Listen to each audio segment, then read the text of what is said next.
हमारे ऑडियंस जो है वो फ्रीलांसर्स हैं, एजेंसी ओनर्स हैं, एंटरप्रेन्योर्स हैं, 20 to 30 के बीच में मैक्सिमम लोग। सो आप क्या मैसेज देना चाहोगे उनको? मैं सिर्फ यही कहना चाहूँगी,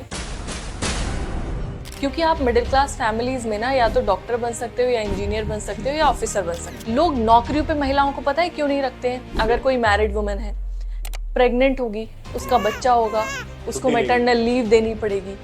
आपके इंटरनेट पे अच्छी चीज़ें भी हैं, बुरी चीज़ें भी हैं। आपको चुनाव करना है। ऐसा कई बार मेरे साथ हुआ है कि मुझे 100 नंबर डायल करना पड़ा, पुलिस बुलानी पड़ी। ऐसा कई बार मेरे साथ हुआ है, मुझे 1090 डायल करना पड़ा, क्योंकि welcome to the podcast hour. और आज हमारे साथ हैं तुषारिका शर्मा जी, एंड ये एक एंटरप्रेन्योर हैं। इनका एक बुक पब्लिशिंग हाउस भी है, and she is also script writer. और ये बहुत मस्त वॉइस ओवर भी कर लेती हैं, कार्टून्स वोटून्स के, मतलब मस्त वॉइसेस भी निकाल लेती हैं सारे। तो कैसी हैं आप सारिका शर्मा जी? मैं बहुत अच्छी हूँ। बहुत बहुत शुक्रिया मुझे यहाँ बुलाने के लिए, इनवाइट करने के लिए। एंड मैं आपको सबको बताना चाहता हूँ कि ये ना बहुत अच्छा कंटेंट स्ट्रक्चर बनाती हैं, कंटेंट राइटिंग बहुत ही अच्छा है इनका। एंड बहुत अच्छे से क्लाइंट्स हैं जो आप जानते होंगे, टॉप यूट्यूबर्स, टॉप कोचेस इनके क्लाइंट्स हैं। ये उनके स्क्रिप्ट्स लिखती है कोचेस वगैरह के, एंड कंटेंट में है। तो आज जानेंगे इनकी जर्नी और सीखेंगे कि आप भी ये काम कैसे कर सकते हो। रेडी? रेडी? यस। ओके। सो थोड़ा बताओ आप क्या कर रहे हो अभी इस समय? तो अभी मैं प्रोफाइल तो मेरी अभी भी राइटर की ही है। मैं पेशे से एक लेखिका हूँ। पिछले 12 साल से लिख रही हूँ। 16 साल की थी तब से रिकॉग्नाइज कर लिया था कि लिख सकती हूँ। और तब से अपनी जर्नी कंटिन्यूसली इसी फील्ड में लेकर आगे बढ़ रही हूँ। इसके साथ मैं अभी एक एंटरप्रेन्योर बन गई हूँ। 2 कंपनीज बना ली हैं। एक टीएस मीडिया है, एक टीएस पब्लिकेशन है। टीएस मीडिया में हम कोचेस को, इन्फ्लुएंसर्स को, एंटरप्रेन्योर्स को, ब्रांड्स को हेल्प करते हैं कंटेंट की मदद से अपनी फील्ड में आगे बढ़ने के लिए। Okay. क्योंकि आप देख रहे हैं डिजिटलाइजेशन में कंटेंट का एक बहुत बड़ा हिस्सा है, बहुत बड़ा पार्ट है। वो पार्ट में हम उनकी हेल्प करते हैं। टीएस पब्लिकेशन में हम MSMEs, doctors, politicians, influencers, coaches, इन सब की किताबें लिखते हैं, उनको लिखने में भी हेल्प करते हैं। साथ ही साथ हम पब्लिश भी करते हैं उनकी बुक्स को। आपने बताया था कि कोई एक बिग बॉस की कंटेस्टेंट भी आपके क्लाइंट है, right? Yes yes, definitely. Amazing amazing. थोड़ा सा पीछे चलते हैं ना, शुरू करते हैं एक बार। तो थोड़ा अपने स्टोरी बताइए कि कैसे ये सब चीज़ स्टार्ट कहाँ से हुई एग्जैक्टली? तो वैसे तो कहानी बहुत साल पहले शुरू हुई थी, लेकिन अगर मैं अपने इस करियर में शिफ्ट करने की बात करती हूँ, तो when I was 16 I realised कि मैं कुछ कुछ चीज़ें लिख लेती हूँ। मैंने स्कूल में कभी, देखिए हमारा एजुकेशन सिस्टम ऐसा है कि उसमें मुझे कभी रियलाइज़ ही नहीं हो पाया कि मैं लिख लेती हूँ। कभी मुझे मेरे स्कूल टाइम में लिखने का मौका नहीं मिला, या कभी लिखा तो उसे प्रदर्शित करने का मौका नहीं मिल पाया। और ये मैं एक बहुत बड़ा लूप होल समझती हूँ, क्योंकि जो चीज़ मैंने 16-17 की उम्र में या 20 की उम्र में रियलाइज़ की, वो अगर मैं 11-12 की उम्र में रियलाइज़ कर पाती तो शायद मुझे अपनी फील्ड को या अपनी स्किल को बढ़ाने के लिए ज़्यादा समय मिल जाता। मैंने 2017 में ऑफिशियली इस काम को शुरू किया था, जब मैं अपने कॉलेज में गई। मैंने पहले 12th के बाद मेडिकल की तैयारी की, मुझे वहाँ सफलता नहीं मिली, मगर हिम्मत नहीं हारी। एक एग्रीकल्चर यूनिवर्सिटी में एडमिशन लिया, वहाँ से अपना ग्रेजुएशन किया। और ग्रेजुएशन के पहले साल से ही ये डिसाइड कर लिया था कि ज़िंदगी में अब कुछ करना है। अब अगर राह बदल गई है, अगर डॉक्टरी की तरफ नहीं जा पाई हूँ, तो भले ही वो ना करूँ, मगर कुछ अच्छा ज़रूर करूँगी, कुछ ऐसा करूँगी कि लोग याद करें। तो मैंने रेडियो किया। मुझे सबसे पहला रेडियो में ब्रेक दिया आरजे शेबा ने, मेरे ऊपर ट्रस्ट किया। और थोड़ा सा इसको पॉज करते हैं ना। यस। सो आप रेडियो में थोड़ा बताओ कि कैसे गई, थोड़ा डिटेल में इसको जानते हैं ना। ओके, हाँ, ये बहुत लोगों का सवाल होता है कि आरजे कैसे बनते हैं। हाँ, बिकॉज क्योंकि इंटरेस्टिंग टॉपिक है। यस, क्योंकि हम सबने रेडियो सुना है, कहीं ना कहीं हम बचपन से सुनते आए हैं, और आज भी रेडियो का जो क्रेज है वो बरकरार है। मैं जब कानपुर में थी तो एक ऐसा किस्सा हुआ मेरे साथ। मैं एक छोटी सी बात बताना चाहूंगी। मैं हमेशा ये कहती हूँ कि एक पल, एक डिसीजन और एक इंसान आपकी जिंदगी बदल देता है, और बिल्कुल ऐसा ही मेरे साथ हुआ। मैं हर चीज कहानियों में बताती हूँ, तो मैं स्टोरी अपनी सुनाती हूँ। बड़ी कमाल की स्टोरी, आपको बहुत मजा आएगा सुनकर। एक सड़क थी, सड़क के इस पार मैं खड़ी थी, उस पार आरजे शेबा खड़ी थी। कॉलेज में ऑलरेडी स्किट, माइम, छोटे छोटे इवेंट्स करके समझ आ गया था कि लिख लेती हूँ। और हमने एक छोटा सा ग्रुप बनाया था जिसका नाम था संवाद, जिसमें हम सब आर्टिस्ट लोग कॉलेज के जुड़े हुए थे। अब आरजे शेबा को हालांकि मैं ज्यादा कभी रेडियो नहीं सुनती थी, पर कहीं उनकी आवाज सुनी थी, क्योंकि उनकी आवाज ही इतनी खूबसूरत है कि आप एक आरजे बार, शिवा की। यस, आप एक बार उनकी आवाज सुन लें, आप मंत्रमुग्ध हो जाएंगे। तो उनकी आवाज़ कहीं ना कहीं मेरे कान में थी। मेरी बहन सुबह रेडियो सुना करती थी कुछ काम करते हुए घर का, तो मैंने उनकी आवाज़ सुनी थी। मैं अपने एक मित्र के साथ थी, मैंने कहा कि ये आरजे शेबा हैं, हमें इनसे चल के बात करनी चाहिए, हम अपने ग्रुप संवाद के साथ जोड़ सकते हैं, इनके साथ मिलकर कुछ कर सकते हैं, रिवॉल्यूशनरी कुछ अच्छा कर सकते हैं। तो मैंने अपने सीनियर को कॉल किया, मैंने कहा कि सर आप आ सकते हैं क्या बात करने उनसे। तो उन्होंने कहा कि यार मैं तो नहीं आ पाऊंगा। तो मेरे दोस्त ने बोला तुमने उनको क्यों कॉल किया, why you are not going, तुम जाओ। तो मैंने कहा कि यार मैं कैसे बात कर सकती हूँ, मेरे अंदर उतना कॉन्फिडेंस नहीं था। तो उन्होंने बोला नहीं नहीं, now you have to go, either no और आप जाओ। तो मैंने कहा कि ठीक है, आई गो। और वो रोड क्रॉस करना मुझे मुझे 4-5 मिनट लगे इस पार से उस पार जाने में, मगर मैं गई और मैंने जाकर उनसे सिर्फ इतना बोला कि आपकी आवाज़ लाखों लोग सुनते हैं, क्यों ना आप इस आवाज़ का इस्तेमाल करके कुछ अच्छा करें, और मैं आपके साथ जुड़ना चाहती हूँ। उन्होंने मेरी तरफ देखा, अपने प्रोड्यूसर को बोला कि इसका नंबर ले लीजिए, और मैं वापस आ गई। मैं वापस आई तो मेरे हॉस्टल में आज भी मुझे याद है मेरी बहन के साथ 3-4 और लड़कियां बैठी थी, और मैंने आते ही एक्साइटमेंट में बोला कि आज मैं एक आरजे से मिलकर आई हूँ, मेरा उन्होंने नंबर लिया है। तो वो लड़कियां बड़ी जोर जोर से हंसी कि ऐसे आरजे को पता नहीं दिन में 10 मिलते होंगे, वो कॉल नहीं करेंगे आपको। मैं एक छोटे बच्चे की तरह इंतजार करती रही कि शायद कॉल आएगा। 1 दिन गुजर गया, 2 दिन गुजर गया, 3 दिन गुजर गए, लेकिन मेरे पास कॉल नहीं नहीं आया। आया, नहीं आया। चौथे दिन मेरे पास मेरा फ़ोन बजता है और वो बोलती है हेलो मैं आरजे शेबा बात कर रही हूँ फीवर एफएम से, आपसे मैं मिली थी 3 दिन पहले एक इवेंट में, मैं चाहती हूँ कि आप आएँ और आप अपना इंटरव्यू दें। और मेरी खुशी का ठिकाना नहीं था कि आखिरकार मेरे पास वो फ़ोन आया है। कैसा रिएक्शन था उस समय, मतलब? It was wonderful. वो 3 दिन इंतजार के वो 30 दिन जैसे थे, लेकिन एक उम्मीद थी मन में कि जो कहकर आई हूँ, जिस उम्मीद से गई हूँ, मैंने ये सोचा ही नहीं था कि मैं एफएम में जाऊँ, मैं आरजे बन जाऊँ, मुझे लाखों लोग जाने, नहीं। मुझे कानपुर की दशा बदलनी थी, कानपुर के लिए कुछ अच्छा करना था, कुछ सीखना था। मैं एक अच्छी इंटेंशन से गई थी और एक अच्छा डिसीजन लिया। मेरे दोस्त ने मुझे हिम्मत दी, रोड पार की, मैंने उनके पास मिलने गई। उस एक डिसीजन ने आज मुझे यहाँ लाकर बिठा दिया है। मैं वहाँ गई, मैंने इंटरव्यू दिया, मैंने एक कॉपी राइटिंग टेस्ट दिया। यकीन मानिए मुझे ये भी नहीं पता था, लोग कहते हैं कि सीखना चाहिए, डिग्री ज़रूरी है, मुझे ये भी नहीं पता था कॉपी राइटिंग क्या होती है। उन्होंने बोला कि ये 3 हम टॉपिक देते हैं, इन पे आप कुछ लिख के दिखाइए। मैंने उन्हें लिख के दिखाया और उन्हें इतनी पसंद आई मेरी कहानियाँ कि उन्होंने बोला आप कल से ज्वाइन कर लीजिए। मतलब मैं अच्छा, मतलब पूरा राउंड भी नहीं हुआ इंटरव्यू का, सारा सब कुछ जो होता है? प्रोसेस हुआ था, बट मैंने सारे process, voice testing, everything I cleared. अच्छा। और शेबा मैम ना एक बहुत कमाल की महिला है। उन्होंने मुझ में वो चीज़ देख ली जो मैं नहीं देख पाई। 1 साल में उनके साथ रही, मैंने बहुत कुछ सीखा। हालांकि रेडियो में ऐसा होता है कि नॉन ग्रेजुएट्स को वो जनरली इंटर्नशिप्स नहीं देते हैं, लेकिन शेबा मैम ने, मैं ग्रेजुएट नहीं थी उसके बाद भी मुझे इंटर्नशिप दी, मुझे मौका दिया, और उस एक फैसले ने, उस एक इंसान ने मेरी ज़िंदगी यहाँ ला कर रख दी है। Got it, got it. So फिर क्या हुआ आगे? फिर आगे उसके बाद मैं जब फीवर में काम करी थी तो कई सारे सेलिब्रिटीज से मिलना हुआ, क्योंकि आपको पता ही है रेडियो में बहुत हाँ, लोग आते आते रहते रहते हैं। हैं। मैंने वहां से ऐड लिखना सीखा, मैंने वॉइस ओवर करना सीखा। मुझ में सीखने की भूख और क्षमता दोनों ही ईश्वर ने अच्छी दी थी, तो मैंने बहुत कुछ वहां से सीखा। उसके बाद मुझे वहीं से एक दोस्त मिल गया, उसने मुझे, छोटे भाई जैसा है आज, तो वो फिल्म इंडस्ट्री में वो काम कर रहे थे। उन्होंने मुझे ताशकंद फाइल्स उस समय आई थी फिल्म, लाल बहादुर शास्त्री जी के ऊपर आई है, विवेक अग्निहोत्री जी की। उन्होंने बोला कि इसकी प्रमोशनल वीडियोस बनानी है। मैंने उसकी प्रमोशनल वीडियोस बनाई, उनका कंटेंट लिखा, वॉइस ओवर किया। उसके बाद फिर 1-2 फिल्में और मिली मुझे करने के लिए, मैंने उनमें रिसर्च का काम किया, डायलॉग राइटिंग का काम किया, मैंने स्क्रीन प्ले लिखना सीखा। वो सीखने के बाद मुझे एक पॉडकास्ट मिला करने के लिए, तो मैंने पूरा पॉडकास्ट, एनएस मीडिया पॉडकास्ट आप सुन सकते हैं, हमने इंडिया के लीडिंग स्कैम्स और मर्डर्स की स्टोरीज लिखी और उनको मैंने वॉइस ओवर किया। इसके अलावा मैंने दैनिक जागरण के साथ काम किया, जागरण यूथ पार्लियामेंट किया। ओके। जो मौका मुझे करने का मिला मैंने सब कुछ किया। मैंने दैनिक जागरण के साथ 6 महीने का सिटी डेवलपमेंट प्रोजेक्ट भी किया, जहां मैंने कानपुर की गली गली में जाकर उनकी सफाई के ऊपर, उनके हाइजीन के ऊपर अवेयरनेस क्रिएट किया और शहर में लोगों से मिली और काम भी किया। ऐसे करके किस्सा चलता गया, चलता गया, चलता गया, और आज हम इस लेवल पर आ गए हैं कि अब बहुत सारे अच्छे कोचेस के साथ सीखने का मौका मिलता है। Got it. So how did Kashmir files and Kerala story happen? मतलब कॉन्टेक्ट्स कैसे मिले वो कि वहाँ पे आपको काम करने का थोड़ा मौका मिला? यस, तो कश्मीर फाइल्स के लिए क्या था कि जब रिसर्च हो रही थी तो उनके जो राइटर हैं उन्होंने बोला कि रिसर्च टीम में ज़रूरत है हमें रिसर्च करने की, और मुझे इतिहास में बड़ी दिलचस्पी थी। रिसर्च करना पसंद है यस, मुझे बहुत हिस्ट्री में इंटरेस्ट है।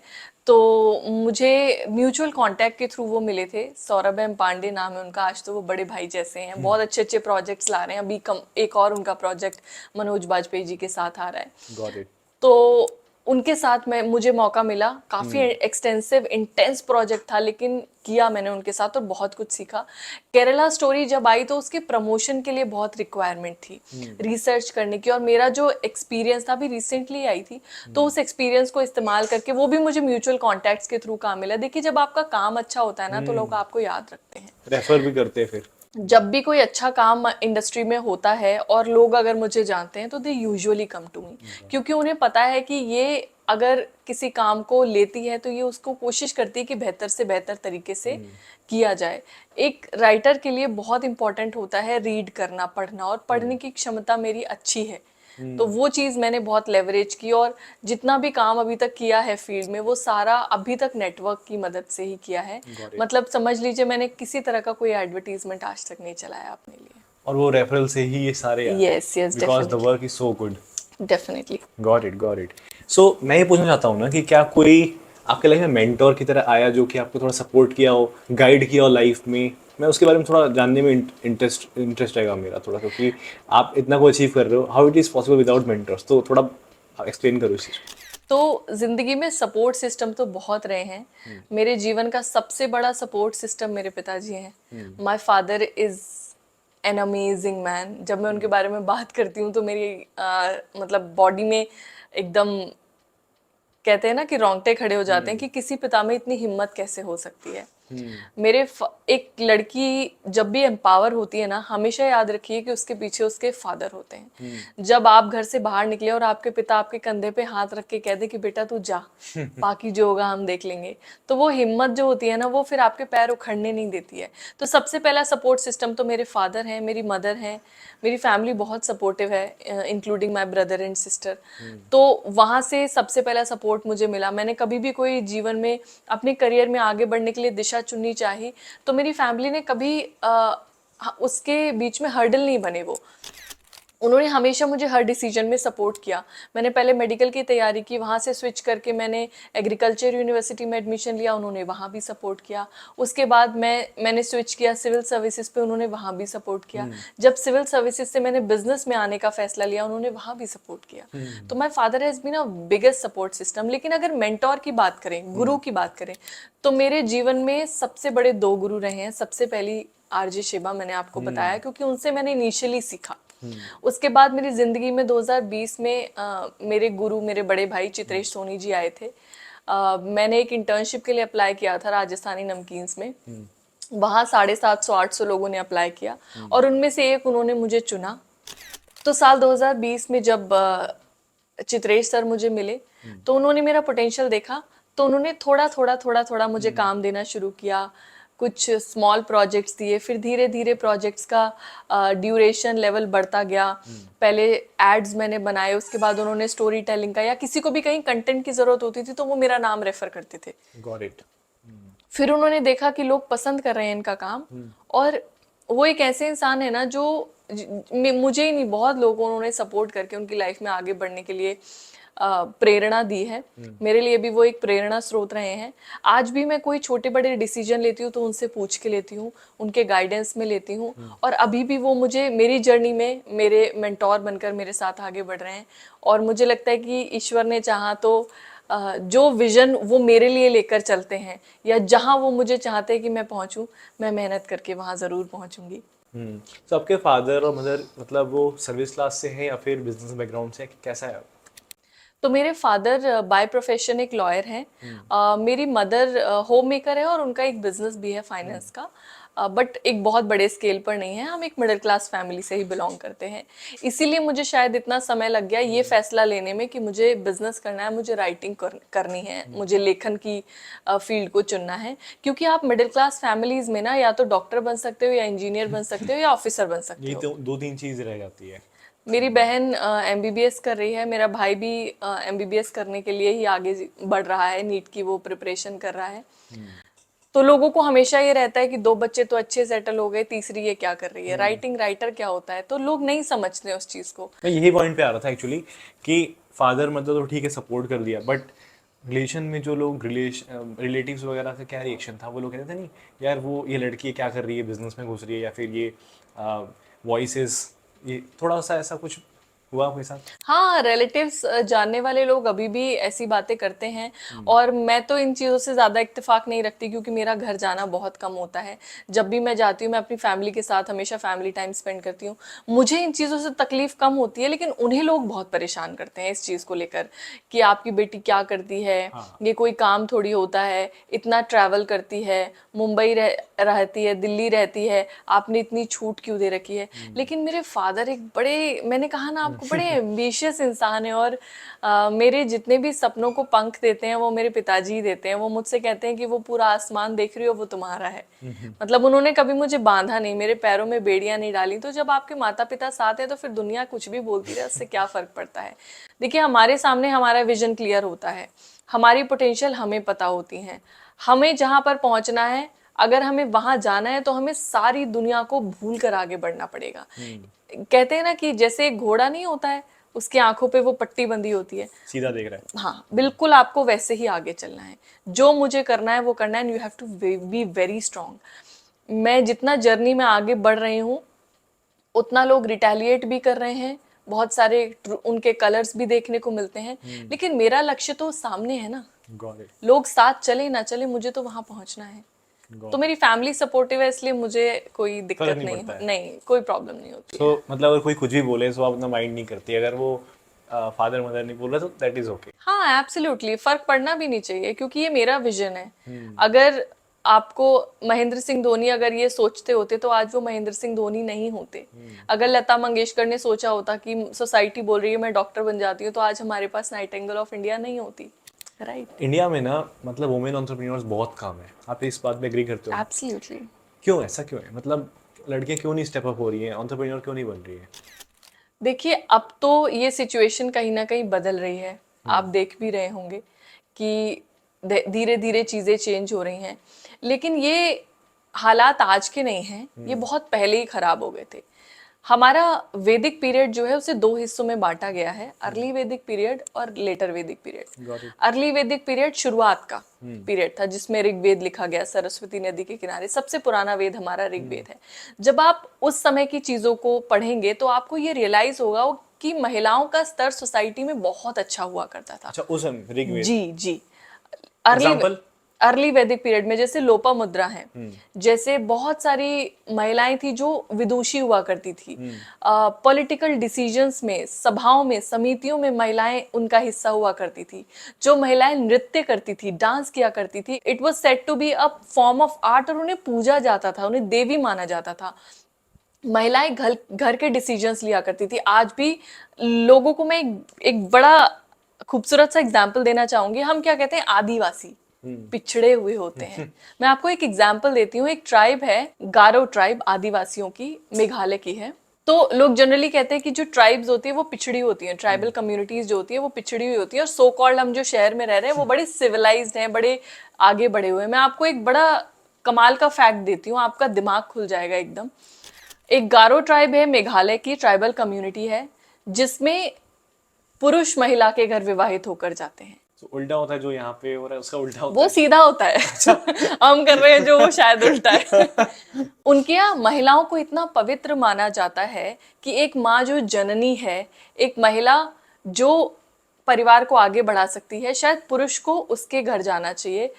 In fact there are various tribal communities जिनमें जो सरनेम होता है वो माँ का इस्तेमाल किया जाता है, जो लीनिएज होती है वो माँ की इस्तेमाल की जाती है, और जो प्रॉपर्टी ट्रांसफर होती है वो भी माँ के नाम होती है, यानी महिला जो होती है घर की उसके नाम होती है। बहुत सारी ट्राइब्स हैं जहाँ पर परिवार की मुखिया महिला होती हैं। Oh interesting. सो जी हाँ। ये कौन सी ट्राइब है? ये जिसके बारे में मैंने बताया, ये मेघालय की गारो ट्राइब है। ओह Yes. और ये अभी भी मतलब प्रॉपर हैं। बिल्कुल डेफिनेटली। मैं तो कहती हूँ नॉर्थ ईस्ट इतना खूबसूरत है, सबको जाना चाहिए, उसके बारे में पढ़ना भी चाहिए। हम अपने ही देश के बारे में नहीं जानते, हम बाहर की क्या बात करें। मेघालय नॉर्थ ईस्ट का एक इतना खूबसूरत स्थान, वहाँ की एक ट्राइब के बारे में मैं आपको बता रही हूँ। भारत में न जाने ऐसी कितनी खूबसूरत ट्राइब्स मिल जाएंगी, उनके ट्रेडिशन मिलेंगे। ऐसे ही नॉर्थ ईस्ट की और भी बहुत सारी कमाल की ट्राइब्स हैं, आप पढ़िएगा। जैंतिया है, खासी ट्राइब है, गारो ट्राइब है, नागाज हैं। इनके बारे में जब आप पढ़ेंगे आपको बड़े अलग अलग ट्रेडिशंस नजर आएंगे, और आपको दिखेगा कि कितना क्लोजली वो जिस सस्टेनेबल लिविंग पे हम काम कर रहे हैं ना, अब इतना सब कुछ खराब करने के बाद उस सस्टेनेबल लिविंग को वो ऑलरेडी फॉलो कर रहे हैं बहुत लंबे समय से। Got it. तो महिलाओं का जो हम स्तर की बात कर रहे थे वो खराब हुआ जब से इन्वेजन हुआ। एक्सटर्नल इन्वेजन जब इंडिया में हुआ तो महिलाओं की कंडीशन फिर डिग्रेड करने लगी, खराब होने लगी, क्योंकि जब भी बाहर से लोग आते थे तो वुमेन्स को टारगेट किया करते थे। हमारे यहाँ की वुमेन्स को प्रोटेक्ट करने के लिए फिर वो पर्दा सिस्टम आया और भी बहुत सारी चीजें आने लगी। लेकिन अगर आप अर्ली वैदिक पीरियड को पढ़ते हैं, जो एक्चुअली में हमारी संस्कृति है, उसमें महिलाओं का स्थान बहुत ऊपर है। आज भी आप देखिए 9 देवी पूजी जाती हैं। आज भी आप देखिए जो हमारा धर्म सिखाता है वो तो महिलाओं के स्थान को बहुत ऊपर रख रहा है। बट हम लोग को, जैसे हम लोग लगता है कि पहले जमाने के लोग थोड़े पिछड़े होते थे, वो महिलाओं को रिस्पेक्ट नहीं करते थे, बट ऐसा नहीं था। लिटरली बहुत पहले ऐसा नहीं था, है ना। जैसे आप वैदिक पीरियड की बात करते, ऐसा नहीं था उस समय। हाँ बिल्कुल ऐसा नहीं था। और आपने जो सवाल किया वुमेन एंटरप्रेन्योर्स का, तो महिलाओं के साथ मैं, क्योंकि खुद भी एक महिला हूँ, आगे बढ़ने में बहुत सारी दिक्कतें आती हैं। क्या दिक्कतें आती है? अगर आप दो तीन प्रॉब्लम्स की, मेन बड़ी 2-3 प्रॉब्लम्स की बात कर पाओ कि यार ये प्रॉब्लम ना आती ही आती है हर वुमेन एंटरप्रेन्योर या महिलाओं के लिए। सबसे पहले तो फैमिली का सपोर्ट बहुत कम मिलता है, क्योंकि फैमिली कहती है कि डॉक्टर बन जाओ, इंजीनियर बन जाओ, एक सेटल्ड इनकम पे रहो। क्योंकि देखिए जब आप स्टार्टअप करते हैं या जब आप बिजनेस करते हैं तो एक बहुत हेक्टिक शेड्यूल होता है। कभी कभी आप खुद को, परिवार को समय नहीं दे पाते हैं, आप बाहर रहते हैं, और जनरली फैमिलीज महिलाओं के लिए इस चीज को सपोर्ट नहीं करती हैं। इसका एक कारण ये भी हो सकता है कि आजकल की सोसाइटी उतनी ज्यादा सेफ नहीं रही है अब महिलाओं के लिए। अभी रिसेंटली कोलकाता में केस हुआ। इस तरह के किस्से अगर होंगे तो माँ बाप के मन में डर बैठना बिल्कुल लाजमी है, क्योंकि आप 24, 25, 26 साल की उम्र से, जब आप यंग होते तभी से ये जर्नी शुरू करेंगे। आप 50 की उम्र पे तो स्टार्ट करेंगे नहीं। फैमिली जब सपोर्ट नहीं करती है, फैमिली के बाद जब हम सोसाइटी में आते हैं बाहर निकल के, तो सोसाइटी में 2-3 चैलेंजेस हमें देखने को मिलते हैं, जिनको हम बोलते हैं ग्लास सीलिंग। एक होता है पिंक कॉलर जॉब। मैं आपको एक्सप्लेन कर देती हूँ क्या होता है। पिंक कॉलर जॉब्स का मतलब होता है देयर आर सर्टेन जॉब जो महिलाओं के लिए डिफाइन कर दी गई हैं, जैसे रिसेप्शनिस्ट की जॉब, जैसे टीचिंग की जॉब, जैसे नर्स की जॉब। आप पुरुष देखते हैं अब, लेकिन बहुत कम देखते हैं। ये पिंक कॉलर जॉब है। इन जॉब्स को ऑलरेडी महिलाओं के लिए रिजर्व कर दिया गया है कि आप यही काम कीजिए, इससे ऊपर सोचने की क्षमता मत रखिए, या इससे ऊपर सोचने के बारे में मत सोचिए। एक और बहुत खराब चीज है जिसको बोलते हैं ग्लास सीलिंग। आप कॉर्पोरेट में देखिएगा, महिलाओं को एक लेवल तक इंक्रीमेंट मिलता है, एक लेवल तक उनको कह सकते हैं कि पोजीशन मिलती है, उसके आगे पोजीशन महिलाओं को बहुत कम मिलती है। लीड पोजीशंस में बहुत कम रहती है। बहुत कम रहती है, इसी को हम ग्लास सीलिंग बोलते हैं। ये नजर नहीं आएगी आपको, मगर आप जब बैठकर सोचेंगे, पढ़ेंगे, और हम सोसाइटी में इस चीज को पढ़ते भी हैं।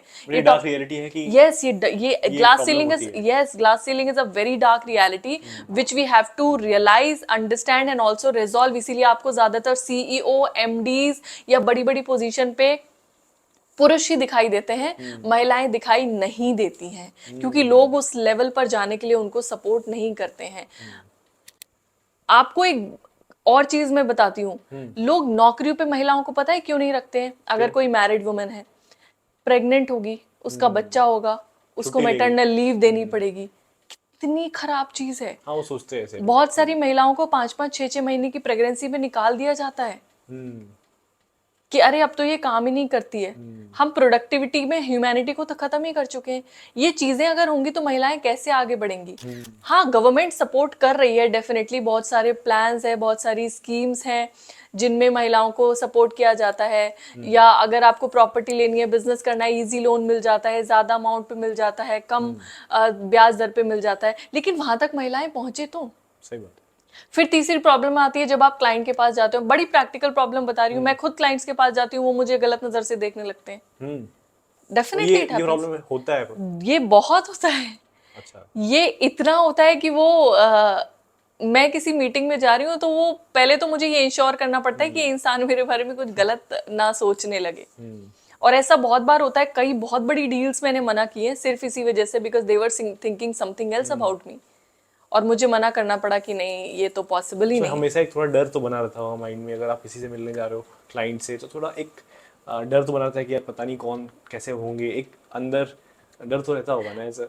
एक समय तक रहता था, लेकिन अब नहीं रहता है, क्योंकि अगर मैंने जो सोचा है उस लक्ष्य तक मुझे पहुंचना है, तो ऐसे बहुत लोग मुझे मिलेंगे। मैं 140 करोड़ लोगों को नहीं बदल सकती, पर मैं Exactly. एक तुषारिका में तो बदलाव ला सकती हूँ। तो अब मैंने खुद को ही इतना स्ट्रांग बनाने की कोशिश की है, या मैं खुद में ही इतनी कह सकते कि मजबूत हो गई हूँ कि या तो मुझे इन लोगों के साथ काम करना नहीं है, और अगर करना है तो ये कम से कम मेरे बारे में ऐसा ना सोचें, ये मैं मेक श्योर कर सकती हूँ। ठीक तो है। ये मैं in the very first meeting ये क्लियर कर देती हूँ कि ये बाउंड्रीज हैं, इन बाउंड्रीज के बाहर ही आप काम कर सकते हैं, इसके अंदर आप नहीं आ सकते। ये terms and condition, if you are a woman entrepreneur या आप सर्विस क्लास में भी हैं, तो आपको क्लियर करना पड़ेगा लोगों को, और ये समय के रहते हम सीख जाते हैं। आपको पता है, मतलब आप तो अवेयर हो, बट बहुत सारे छोटे बच्चे अवेयर नहीं होते ना, तो उनको मॉलिश किया जाता है, वो उनको गलत तरीके से देखा जाता है, टच किया जाता है। तो आप बैकेंड में मेरे को बता रहे थे कि आपने इस पर कुछ किया है, तो मैं जानना चाहूँगा कि आपने क्या अवेयरनेस फैलाई है इसमें। तो मुझे मैं इसे सोशल वर्क तो नहीं कहूँगी, मगर मैं कहूँगी कि इसे कि मुझे अपनी जिम्मेदारियां निभाना बहुत पसंद है, और जिस सोसाइटी में आप रहते हैं उसे कुछ देना, उसके लिए कुछ करना, ये सोशल वर्क नहीं है, ये आपकी जिम्मेदारी है जो आप निभाते हैं। Got it. जिस भी स्तर तक आप कर सकते हैं उस स्तर तक आप कीजिए। मैं जब 14-15 साल की थी तब मैं अपने घर से निकल गई थी, और मैं जब बाहर निकली तो मैंने पहली बार सोसाइटी का वो रूप देखा जो कभी नहीं देखा था, क्योंकि 14-15 साल तक तो मैं अपनी माता पिता के साथ थी, बड़े प्यार से उनकी गोद में रहती थी, तो मुझे कभी उन समाज के भक्षकों से मैं मिली ही नहीं। लेकिन जब मैं बाहर निकली तो मैंने देखा लोगों की कितनी गंदी नजरें होती हैं। मेरे खुद के साथ कई बार ऐसी ऐसी चीजें हुई कि मुझे लगा कि यार ऐसा क्यों हो रहा है। एक समय ऐसा भी आया कि मुझे लगने लगा कि कहीं मुझ में तो कमी नहीं है जो लोग मेरे साथ इस तरह का व्यवहार कर रहे हैं, इस तरह की खराब चीजें कर रहे हैं। यकीन मानिए, एक बार की बात ऐसी है कि मुझे ये पता भी नहीं था कि ये व्यक्ति जो मेरे साथ इस तरह का व्यवहार कर रहा है, मैं बहुत लंबे समय तक उस बैड टच को समझ ही नहीं पा रही थी। Really? Yes, it happened with me, it happened. और वो बड़े क्लोज रिलेटिव थे, और ये बड़ी खराब विडंबना है हमारी सोसाइटी की कि ज्यादातर इस तरह के किस्से जो होते हैं वो हमारे आसपास के लोग करते हैं। तो मैं हमेशा से इस चीज के लिए कुछ करना चाहती थी, और जब मैं कानपुर में थी तो आर्यन एक्टिविटीज और आज हिंदी दैनिक का एक इनिशिएटिव शुरू हुआ, प्रोजेक्ट शक्ति, जिसमें मुझे काम करने का मौका मिला, जिसमें हम बहुत सारे अंडर प्रिविलेज या ऐसे स्कूल्स में जाते थे जहाँ अंडर प्रिविलेज लड़कियां हुआ करती थी, और उनके लिए हम कॉम्बैट टेक्निक्स सिखाया करते थे सेल्फ उनको। Defence? Yes, self defence, road side scenario से कैसे बच सकते हैं, कोई आपको गलत तरह से डच करता है, या आप किसी ऐसी सिचुएशन या कंडीशन में फंस जाते हैं जहां आपको डर लग रहा है और आपको वहां से निकलना है, तो आप किस तरह से वहां से निकल सकते हैं, वो सारी चीजें हम उन्हें सिखाते थे। और मैं वहां उन्हें menstrual health and hygiene, good touch, bad touch, इन चीजों के बारे में बात करती थी। जब मैंने शुरू किया तब तो, क्योंकि मैं भी बहुत यंग थी, 20-21 साल की, जो मेरे लिए नया था, धीरे धीरे जैसे जैसे मैं बच्चों से खुलने लगी, यकीन मानिए अबित, मैंने ऐसी चीजें सुनी कि मेरे पैरों तले जमीन खिसक गई। बच्चों से? जी हाँ, कि आप थोड़ा मैम हम, बताओगे? हाँ, बहुत सारी बच्चियां आके कहती थी, मैं उनको बोल देती थी कि अभी मैं यहाँ 1 घंटा पीछे बैठी हूँ, अगर आपको कुछ बताना है तो आप आकर बता सकती हैं। बच्चियां मुझे बताया करती थी कि मैम ये जो सर है ना, ये हमें इस तरह से दरवाजा बंद करके छूते हैं या टच करते हैं, या एक बच्ची थी जिसके साथ तो बड़ा गलत हुआ भी था और वो किसी को बता नहीं सकी। इस तरह की बहुत चीजें, और 1-2 किस्से नहीं है ये, मतलब ये मैंने कम से कम हजारों लड़कियों से बात की होगी, और ऐसे सैकड़ों किस्से थे। और ये वो लड़कियां थी जिन्होंने हिम्मत करके मेरे सामने आकर बात करने की कोशिश किया, बताया या शेयर किया। 70% लड़कियां ऐसी थी जिन्होंने ये बातें अपनी शेयर ही नहीं की कभी किसी के साथ। डरती हैं? वो डरती हैं, उनके अंदर हिम्मत ही नहीं होती है। मैं सारे पेरेंट्स से आग्रह करना चाहूंगी कि प्लीज अपनी बच्चियों को गुड टच, बैड टच के बारे में अवेयर कीजिए। साथ ही साथ उन सबको ये बताइए कि अगर कभी भी कुछ भी होता है तो बच्चों सबसे पहले आकर हमें बताइए। बड़ी गलत और खराब चीज है कि ये बच्चे अपने माँ से ओपन नहीं होते। नहीं बता पाते। वो कंफर्ट माता पिता को देना पड़ेगा बच्चों को, जिससे वो आपको ये सब चीजें बता पाए, वरना आपका बच्चा कब किसी गलत चीज का शिकार हो जाए, आप नहीं जान पाएंगे इस चीज़ को। तो ये मैंने प्रोजेक्ट शक्ति किया और प्रोजेक्ट शक्ति से मैंने खुद में भी बड़ा एम्पावरमेंट महसूस किया। इसके अलावा बहुत सारी काम करती थी, वृद्धाश्रम में जाती थी, ओल्ड एज होम्स में काम किया, फूड डिस्ट्रीब्यूशन, मतलब जिस भी चीज़ को करने का मौका मिला वो मैंने किया। स्टूडेंट लाइफ में हम जितना सीख सकते हैं ना आबिद, हम उतना कभी नहीं सीख सकते, क्योंकि उस समय हम स्टूडेंट होते हैं और सीखने का समय स्टूडेंट जोन का ही होता है। अभी मैं किताबों से पढ़ के सीख सकती हूँ, लेकिन अब मेरी आज लिमिटेशंस हैं। मैं हर जगह नहीं जा सकती, हर तरह के लोगों से नहीं मिल सकती, हर काम नहीं कर सकती। मगर उस समय जब मैं स्टूडेंट थी तो मैं हर जगह जाती थी, हर तरह के लोगों से मिलती थी, हर काम करती थी, और मैंने सबसे ज्यादा तभी सीखा। इसलिए अच्छी चीजें हम किताबों को पढ़ें अपने कॉलेज के समय में, लेकिन अलग अलग चीजों को भी ट्राई करें, क्योंकि जिंदगी का मजा ही इस चीज में है। जिंदगी में कई सारे रंग हैं, हम जीवन भर एक ही रंग से अपने कैनवस को अगर रंगते रहेंगे तो उसमें कोई पेंटिंग ही नहीं बनेगी। Got it. सो कितने बच्चे रहे होंगे जो आपने प्रोजेक्ट शक्ति बताया, कितने बच्चे रहे होंगे जिनको आपने ये ट्रेनिंग दिया थोड़ा? ऐसे कोई काउंटिंग तो नहीं है, पर मैं अंदाजा लगा सकती हूँ 10-15 हजार के आसपास बच्चों से हम इंटरेक्ट कर चुके हैं। Very huge number by the way. हाँ, काफी बड़ा है, और भी और ज्यादा ये काम कर ऑनलाइन नहीं सकते। था, ये पूरा प्योर ऑफलाइन जाके? हाँ जी, हाँ जी, आप मेरी प्रोफाइल पे जाकर देख सकते हैं। मैं ज़्यादा तो सोशली एक्टिव नहीं हूँ, मेरी टीम बड़ी इस चीज़ से नाराज़ रहती है, लेकिन मैंने कुछ कुछ चीज़ें वहाँ पर डाली हैं, तो आप जाकर देख सकते हैं कि हम कैसे उन बच्चों से इंटरेक्ट करते थे। एक बार में कम से कम 200, 300, 500 बच्चियाँ हुआ करती थी जिनसे हम बात करते थे। और मैं वीडियोस भी लगा दूंगा आपके इंस्टाग्राम पे, अभी यूट्यूब पे। हाँ ठीक है, हाँ, वो लोग देखेंगे ही। एब्सोल्युटली एब्सोल्युटली, जहाँ जब भी मौका मिले तो इस तरह की चीज़ें करते रहनी चाहिए, बहुत कुछ सीखने के लिए मिलता है और ये हमारी जिम्मेदारी है। Got it. बट आपको नहीं लगता कि ये एक्चुअली फैमिली में ओपन होना ज़रूरी है? क्योंकि जैसे अगर लेट से कि मैं अवेयर हूँ, राइट, या फिर कोई लड़की है छोटी, वो अवेयर है बट फैमिली ओपन नहीं है, उसकी फैमिली उसको उल्टा डांट देगी, क्या पता, उसको डर लगेगा। तो क्या फैमिली को भी, पेरेंट्स को भी थोड़ा, अगर आप कोई सजेशन देना चाहोगे तो आप क्या देना चाहोगे? देखिए, पेरेंट्स को तो अवेयर होना, ओपन होना ज़रूरी है, लेकिन अगर वो नहीं भी हैं या नहीं भी हो पाते हैं, तो बच्चियों को भी अपनी जो ग्लास शील्ड है वो तोड़नी पड़ेगी, है ना। Got it. लड़ना पड़ेगा अपने लिए। यस, आप पूरी दुनिया को नहीं बदल सकते, लेकिन आप अपने आप को बदल सकते। बदलाव आपसे शुरू होगा। अगर माता पिता नहीं समझ रहे, मेरे पिताजी को एक समय तक ये चीज पसंद नहीं थी कि मैं लिखती हूँ, लेकिन मैंने लिखकर जब उसमें करियर बनाया और आज मैं अच्छा कर रही हूँ तो वो खुश हैं। तो कभी कभी हमारे माता पिता कुछ चीजों को नहीं समझते हैं। गलती ये है कि हम उन्हें समझाने लगते हैं, हम उन्हें समझते नहीं हैं। हमें भी उन्हें समझना पड़ेगा। Got it. ये बिल्कुल वैसा ही है, एक स्टिक को उतना बेंड कीजिए जहां तक वो बेंड हो सके, टूट ना जाए। हमारे माता पिता एक लेवल तक चीजें समझ सकते हैं, जहां तक वो समझ रहे हैं ठीक है, वहां तक उन्हें समझाइए, एम्पावर कीजिए, लेकिन सबसे पहला एम्पावरमेंट आपको अपने अंदर लाना है। मैं एक एग्जाम्पल देती हूँ। जनरली आपके साथ कोई भी गलत सिनेरियो होगा तो आप अकेली होंगी उस वक्त, तब होगा, राइट। पेरेंट्स के सामने तो नहीं होगा। वहां पेरेंट्स का रोल आता है डेफिनेटली, मगर आपका रोल सबसे ज्यादा बड़ा है। यू शुड नो कि आपको उस सिनेरियो से कैसे निकलना है। वहां कॉन्फिडेंस, अवेयरनेस, कॉम्बैट टेक्निक्स, ये सब चीजें काम आती हैं। ऐसा कई बार मेरे साथ हुआ है कि मुझे 100 नंबर डायल करना पड़ा, पुलिस बुलानी पड़ी। ऐसा कई बार मेरे साथ हुआ है, मुझे 10-90 डायल करना पड़ा, क्योंकि ये बड़ा खराब स्टेटमेंट है, बोलते हुए दिल दुखता है, मगर ये सब चीजें महिलाओं के जीवन का एक हिस्सा बन गई हैं। आप बाहर जाते हैं तो ईव टीजिंग होती है, लोग आपको गलत नजर से देखते हैं, लोग आपको घूरते हैं, लोग आप पे कमेंट पास भी करते हैं। आप किसी सोसाइटी में बैठे होते हैं तो लोग आपको जज भी करते हैं।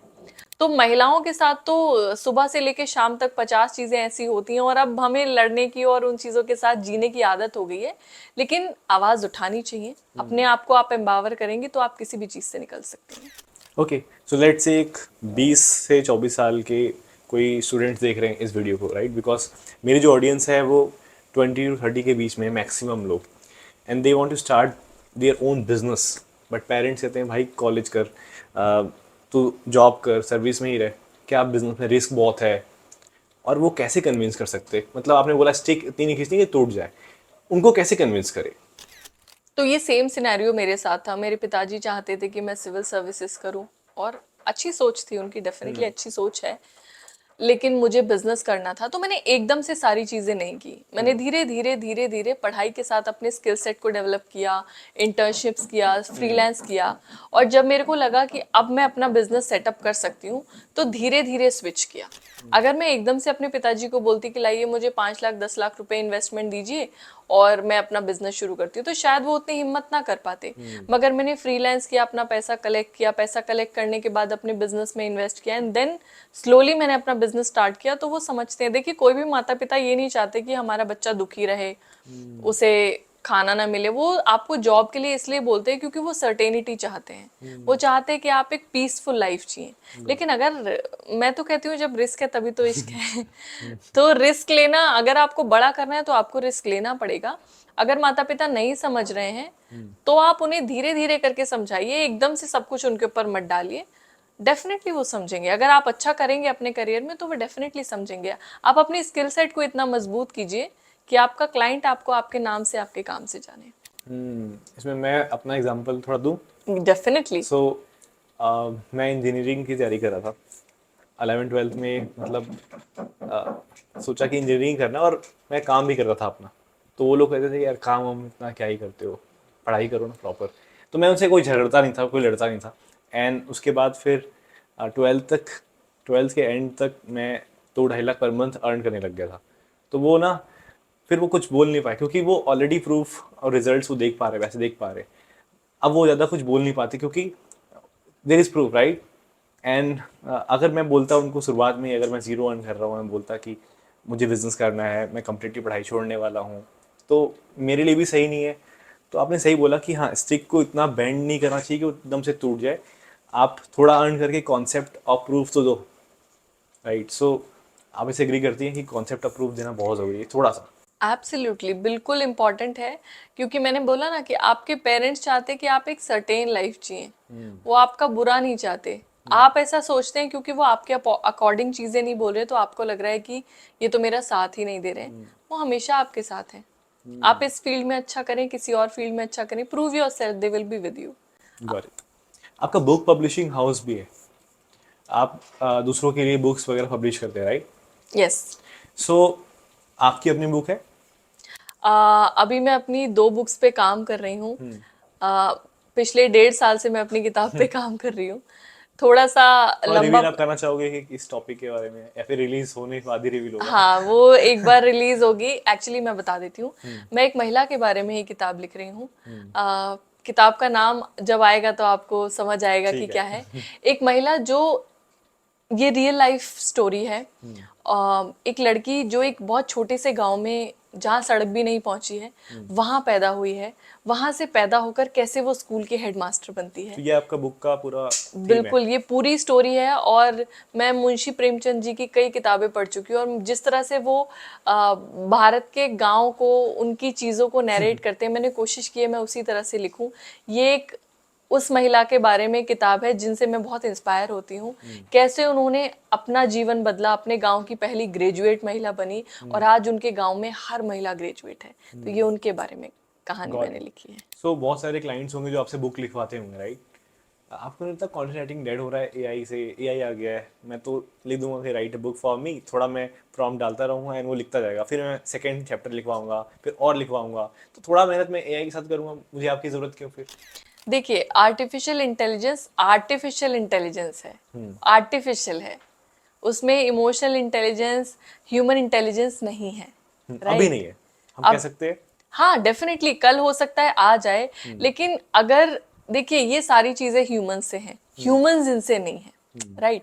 तो कोई भी चीज इतनी पावरफुल नहीं आ सकती, कोई भी दुनिया का लेंस इतना पावरफुल नहीं आ सकता जितनी पावरफुल आपकी आंख का लेंस है। यस। कोई भी दुनिया की टेक्नोलॉजी इतनी पावरफुल नहीं हो सकती जितना पावरफुल आपका ब्रेन है। कभी भी एआई आने के बाद बहुत सारे लोगों की नौकरियां गई हैं, मगर आप ये देखिए किन की नौकरियां गई हैं, जो स्किल्ड नहीं है।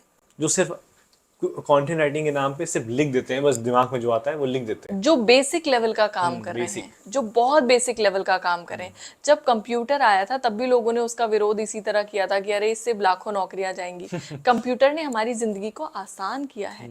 टेक्नोलॉजी हमारी लाइफ को इजी करने के लिए आती है, बर्बाद करने के लिए नहीं आती है। एआई आने के बाद मुझे इतनी मदद मिली है कि मैं प्रोडक्टिव कामों में मैं और मेरी टीम ज्यादा समय दे पाते हैं। राइट। हम जब किताब लिखते हैं तो किताब में बहुत सारी चीजें होती है, कॉन्सेप्ट डिजाइनिंग होती है, सिनॉप्सिस होता है, इसके बाद किताब की स्टोरी लाइन डेवलप की जाती है, चैप्टर्स डेवलप किए जाते हैं। वो सारी चीज़ें जो ह्यूमन ब्रेन के साथ पॉसिबल हैं। डेफिनेटली हम भी एआई से मदद लेते हैं, लेकिन सिर्फ मदद लेते हैं, वो हमारा पूरा काम नहीं करता। आप कभी भी देखिएगा एआई के जो एआई द्वारा लिखे हुए जो आर्टिकल्स होते हैं वो रैंक नहीं करते हैं। बिल्कुल नहीं करते। राइट। वो मैं बताता हूँ, बहुत सारे ब्लॉग्स थे जो एआई से लिखते थे, एंड वो 2 साल बहुत कम आए क्योंकि उतना अपडेट नहीं आया। एक अपडेट आया गूगल का एंड दे आर गॉन, वो ख़त्म हो गए पूरे ब्लॉग्स। मेरे बहुत सारे फ्रेंड्स हैं जो ब्लॉगिंग करते थे, एआई से लिखते थे, सो पूरे उनका जो रेवेन्यू 2-3 लाख पर मंथ था, जीरो पे आ गए।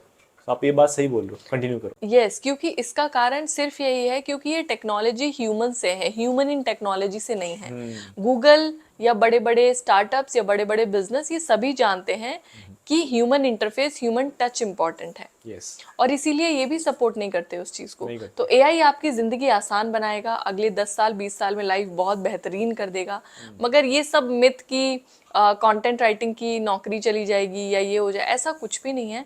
It helps us a lot. हम खुद चैट जीपीटी से कई बार आइडियाज ले लेते हैं कि किस तरह से हम और चीज़ों को बेहतर कर सकते हैं, फिर हम अपने आइडियाज उसमें इम्प्लीमेंट करते हैं। हम टेक्नोलॉजी के साथ मर्ज होकर काम करेंगे, इसी को तो फ्यूचर बोलते हैं। पता है, मैं ना एक ई बुक लिख रहा था। मैंने सोचा कि पहले मैंने बहुत मेहनत किया, अपने हाथ से ई बुक डॉक्स में लिख रहा था। उसके बाद मैंने कहा कि एआई का मदद देते हैं। वो एआई ने ई बुक बहुत लिख दिया, बहुत सारा लिख दिया, बट मेरे को एकदम मज़ा नहीं आया। लिटरली ऐसा लगा था ना कि वो किसी और ने लिखा है या फिर एआई ने ही लिखा है, ऐसा लग रहा साफ साफ। तो पता चल जाता है कि ये एआई नहीं लिखा है। कुछ वर्ड्स ऐसे यूज़ करते हैं वो कॉमनली, कि पता चल जाता है। हम प्रॉम्प्ट डालें कि वो वर्ड्स इस्तेमाल करो, बट फिर भी वो ह्यूमन टच तो आ ही नहीं सकता। अभी के हिसाब से तो नहीं आ सकता। In future we never know, but वो इतना तो कभी नहीं हो पाएगा कि ह्यूमन से मैच कर पाए। हमारे पास जो क्लाइंट्स आते हैं ना, वो सबसे पहले यही बोलते हैं, मैडम एआई तो यूज नहीं करेंगे आप। Exactly exactly. पता है, मतलब जो मैं फ्रीलांसिंग सिखाता हूँ लोगों को, बहुत सारे लोगों को। तो बहुत सारे कंटेंट राइटर्स उसमें वो यही बोलते हैं कि सर, मेरे को ना बोलते हैं कि पहला क्वेश्चन ही क्लाइंट पूछते हैं, एआई से तो नहीं लिखोगे आप? तो ये बात तो है। क्योंकि रैंक नहीं करेगा वो। गूगल की जो क्रॉलिंग है आप उसको अंडरस्टैंड कीजिए, वो रैंक ही नहीं करेगा। क्योंकि आप जो लिख रहे हैं सेम टॉपिक पे 10 लोग लिख देंगे बिल्कुल सेम तरीके से, क्योंकि प्रॉम्प्ट अगर सेम हो गया तो सेम तरीके से लिखा हुआ आर्टिकल आएगा। अब उसमें कुछ अलग चीज तो है नहीं ना। और गूगल लोग क्यों सर्च करते हैं? सिर्फ इसलिए कि उनको डिफरेंट चीजें मिल पाए या अलग अलग पॉइंट ऑफ व्यू ओपिनियन मिल पाए। तो इसीलिए एआई को इस्तेमाल कीजिए, एआई के साथ आगे बढ़िए। ये मत सोचिए कि वो आपको खत्म कर देगा। अगर आपके अंदर स्किल सेट है तो डेफिनेटली कोई भी चीज़ आपको सपोर्ट कर सकती है, फिनिश नहीं कर सकती।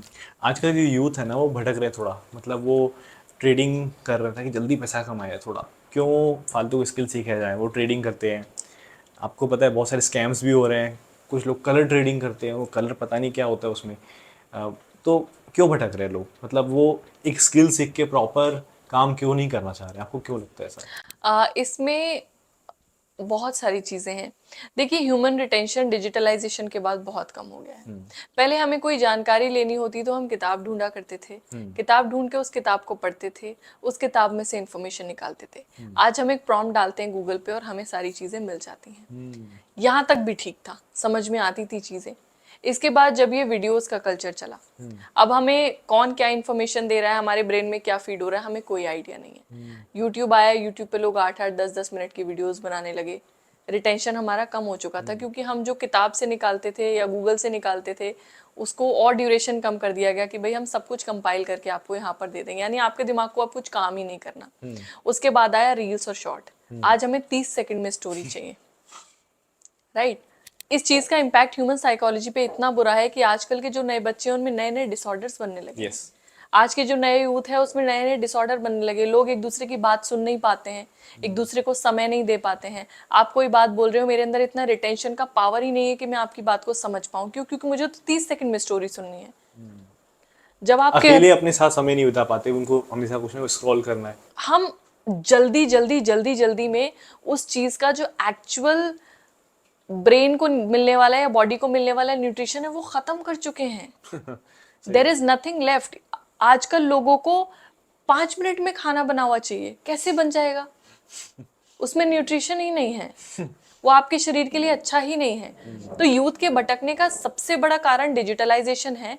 वो पावर ऑफ डिजिटलाइजेशन को नहीं समझ रहे हैं। आपके इंटरनेट पे अच्छी चीजें भी हैं, बुरी चीजें भी हैं। आपको चुनाव करना है और यूथ वो चुनाव नहीं कर पाता। जनरली जो चीजें आसान होती हैं वो हमारे लिए बहुत अच्छी नहीं होती हैं।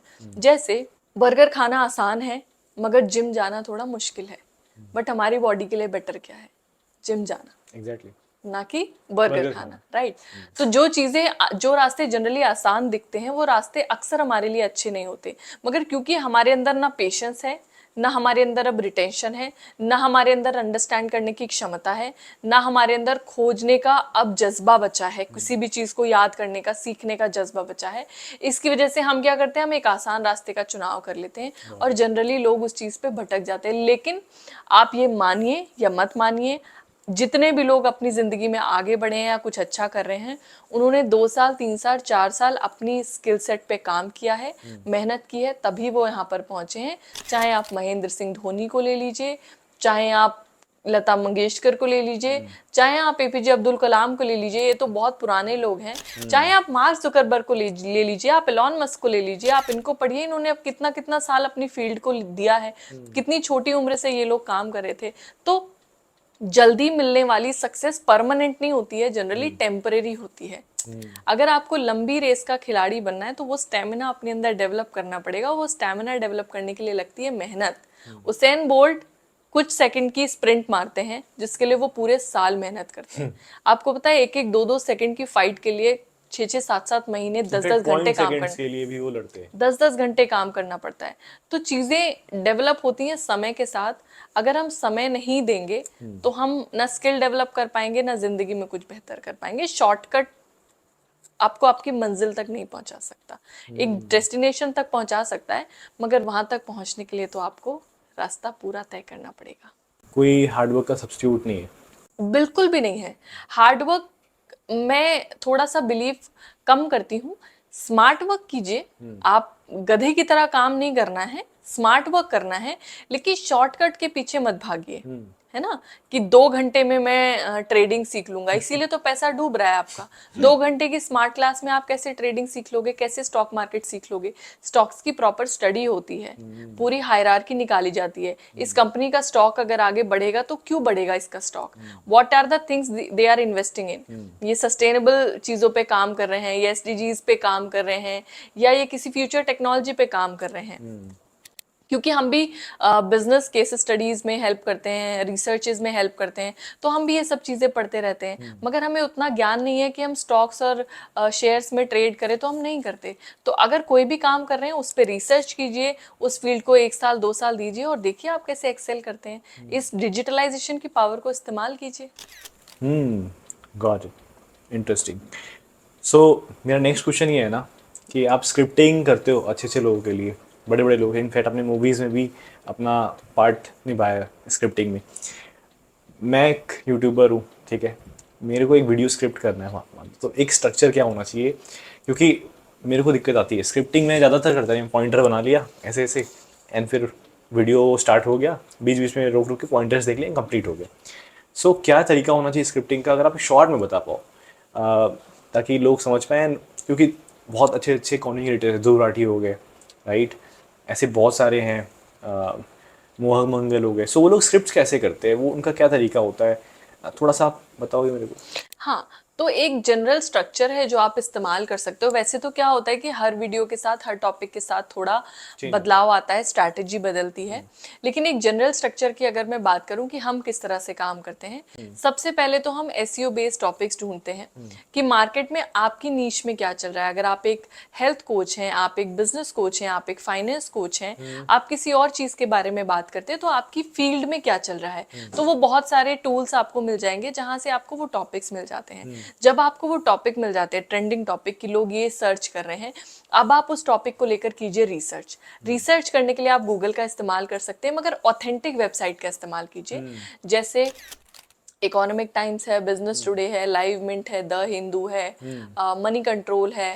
ऐसी बहुत सारी आपको वेबसाइट्स मिल जाएंगी अच्छी, जहां से आप रिसर्च करके कंटेंट को निकाल सकते हैं। हमने बहुत सारे सब्सक्रिप्शंस ले रखे हैं, सब्सक्राइब भी कर सकते हैं, या बहुत सारे आपको फ्री आर्टिकल भी मिल जाते हैं।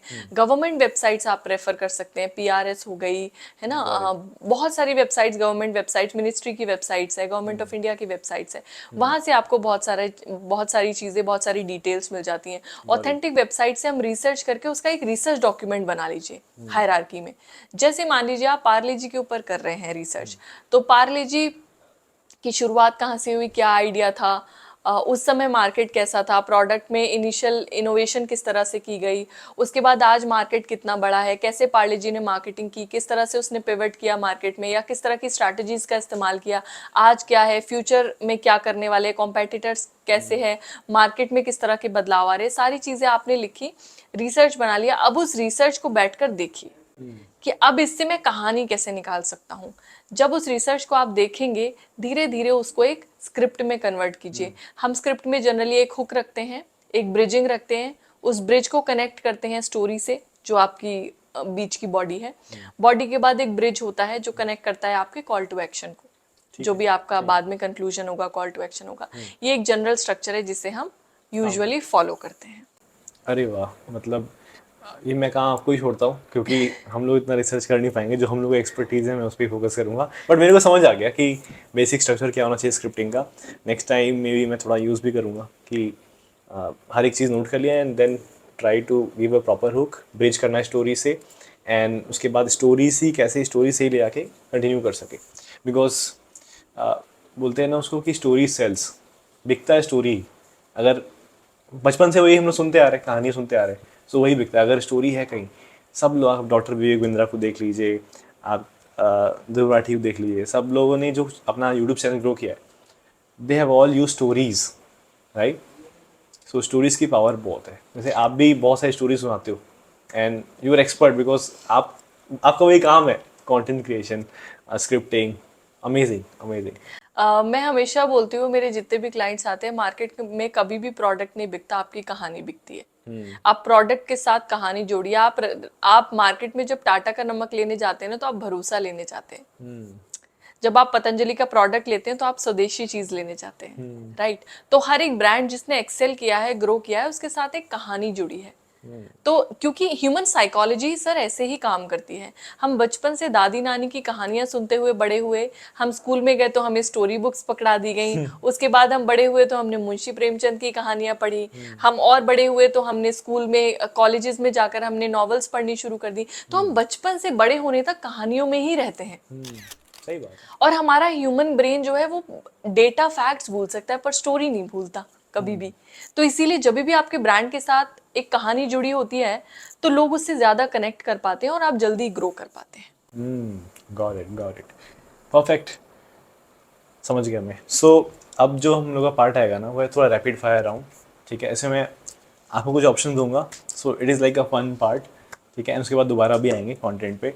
सो इसमें मैं कुछ आपको क्वेश्चन पूछूंगा and you have to answer in like 1 or 2 words और maximum 1 sentence। Are you ready? Yes. You like tea और कॉफ़ी? नथिंग। वाई? क्योंकि दोनों चीजों की आदत लग जाती है और मैं नहीं चाहती कि मुझे जिंदगी में किसी भी चीज की आदत लगे। Okay okay. नाइट आउल और morning person? I am a night owl. आप देर तक रात में काम करना पसंद करते हो? मैं करती हूँ पसंद, तो मैं कोशिश करती हूँ सुबह उठने की, पर हो नहीं पाता। One brand you dream to collaborate with? I dream to collaborate with Whisper. Okay. And why? क्योंकि मुझे लगता है कि वो जिस तरह से अपने आप को मार्केट करते हैं, महिलाओं की कहानियां लेकर आते हैं, वो मुझे बहुत अच्छा लगता है। और मैं उनके साथ काम करना चाहूंगी। मुझे लगता है मैं कुछ बेहतर कर आपकी सकती हूँ। टीम में कितने लोग हैं? अभी हमारी टीम में वी आर 20 पीपल। And कितने महिलाएं उसमें? हमारे पास सिर्फ 3 पुरुष है, बाकी सारी महिलाएं हैं। ऐसा क्यों? आपने सारे महिलाएं क्यों ऐड कर रखी हैं? क्या मतलब लड़के काम नहीं करते? नहीं नहीं, ऐसा बिल्कुल भी नहीं है। लड़के काम करते हैं, बहुत अच्छा काम करते हैं। जब ये बात निकली है तो मैं कहना चाहूंगी कि मेरे जीवन में मैं यहाँ तक पहुंची हूँ, मेरे जीवन में पुरुषों का बहुत बड़ा हाथ रहा है। चाहे वो मेरे मित्र रहे हो, चाहे मेरे पिताजी रहे हो, चाहे मेरे भाई हो, चाहे मेरे गुरु चित्रेश सर हो, चाहे मेरे बाकी सपोर्टर्स रहे हों, तो पुरुषों ने मुझे बहुत सपोर्ट किया आगे बढ़ने में। तो ऐसा नहीं है पुरुष काम नहीं करते हैं, लेकिन क्या होता है कि महिलाएं घर पे रहती हैं तो उन्हें काम नहीं मिलता है। अगर हम ही ये काम उनको नहीं देंगे, हम ही उनकी हेल्प नहीं करेंगे तो कौन करेगा। तो बहुत सारी लेडीज़ हैं हमारे साथ जुड़ी हुई जिनके बच्चे हैं, फैमिली है, उनको जॉब छोड़ना पड़ा, तो हम उन्हें वर्क फ्रॉम होम अपॉर्चुनिटी दे देते हैं। दे आर टैलेंटेड इनफ, अपनी फैमिली भी संभाल लेती है, हमारे साथ काम भी कर लेती हैं और फाइनेंशियली एम्पावर हो जाती हैं। तो यही हमारा गोल है कि हम ज़्यादा से ज़्यादा महिलाओं को फाइनेंशियली एम्पावर कर पाएँ, उनके कॉन्फिडेंस को वापस ला पाएँ। जनरली शादी के बाद, बच्चों के बाद महिलाएं अपना कॉन्फिडेंस लूज कर देती हैं, तो वो कॉन्फिडेंस उन्हें हम वापस दे पाएँ। Got it. बिजनेस और जॉब? बिजनेस। ओके। एंड क्या जॉब करना खराब चीज़ है? नहीं, जॉब करना खराब चीज़ बिल्कुल भी नहीं है। अगर आपका टेम्परामेंट वैसा है, अगर आपको रिस्क नहीं लेना है, मुझे जहाँ तक पहुँचना है वहाँ तक मैं नौकरी के साथ नहीं पहुँच सकती। मेरा विजन जो है, जो मेरा पर्पस है, वहाँ तक जॉब के साथ जाना मेरे लिए पॉसिबल नहीं है, इसलिए मैंने बिजनेस को चूज किया है। Otherwise job is also a very good option. आपको रेडियो में काम करना ज़्यादा पसंद है या फिर अपना खुद का? मुझे अपना खुद का काम ज़्यादा पसंद है। ओके। आपने रेडियो कब छोड़ा था? मैंने 2017-18 रेडियो किया है, उसके बाद मैंने पॉडकास्ट किया है 3 साल। तो और अभी भी मैं वॉइस ओवर कर रही हूँ, तो प्रोफेशनली शायद ऑफिशियली कह सकते हो रेडियो छूट गया, लेकिन वो अभी भी गले में है। अभी भी बहुत सारे लोगों के वॉइस ओवर्स करने होते हैं। अगर आपको वॉइस ओवर करना हो, welcome to the podcast hour, the number 1 show for digital entrepreneur. एक बार आप करो। Hi, welcome to the podcast hour, the number one podcast for digital entrepreneurs. ये आपका नेचुरल है, मतलब आप एकदम खुश हो गए इसमें, मतलब आपको पसंद है वॉइस ओवर? हाँ, मुझे ये सब चीजें बहुत पसंद है। मैं अलग अलग, मैं कार्टून्स की आवाजें निकालती हूँ, इरिटेट करती हूँ अपने फ्रेंड्स को बहुत एक बार ज्यादा। थोड़ा। तो मैं डोरेमोन की आवाज बहुत निकालती हूँ। मैं बोलती थी, नोबिता, अब तुम्हें एक भी गैजेट और नहीं मिलेगा। कोई और कार्टून? जैसे हम नोबिता की आवाज निकाल सकते हैं, डोरेमोन, आज सुनियो ने मुझे फिर से मारा। एग्जैक्टली। हाँ। अगर आप कंटेंट क्रिएशन या फिर स्क्रिप्टिंग ये काम नहीं कर रही होती तो आप क्या कर रही होती? Social work. पक्का? यस, मेरा कोई एनजीओ होता या मैं कहीं ऐसी जगह काम कर रही होती। Okay, got it. That is end of rapid fire round. Now मैं आपसे कुछ क्वेश्चन पूछूंगा एंड इसका रॉन्ग आंसर ही देना है। So it is called wrong answers only. ठीक है? Okay. So are you ready? Yes. मेरा पहला सवाल है, what is the secret of perfect content creation? Sleeping. What's your name? Anubhav Sharma. आपकी एज क्या है? 18 years। Okay. What's your favourite tool for content writing? ChatGPT. ये वाला बहुत अच्छा था। What inspired you to start content creation? Mahendra Singh Dhoni. How do you prepare for an important meeting? I eat and I sleep. Okay. What's your proudest achievement? Playing cricket. आपको cricket पसंद है? मुझे sports बहुत पसंद है। अच्छा। एक्चुअली मैंने यूनिवर्सिटी स्पोर्ट्स खेला भी है, नेशनल खेला है मैंने shot put and discus throw में यूनिवर्सिटी। इसमें थोड़ा सा बताओ ना कैसे, मतलब यहाँ पे कैसे हुआ स्पोर्ट्स में?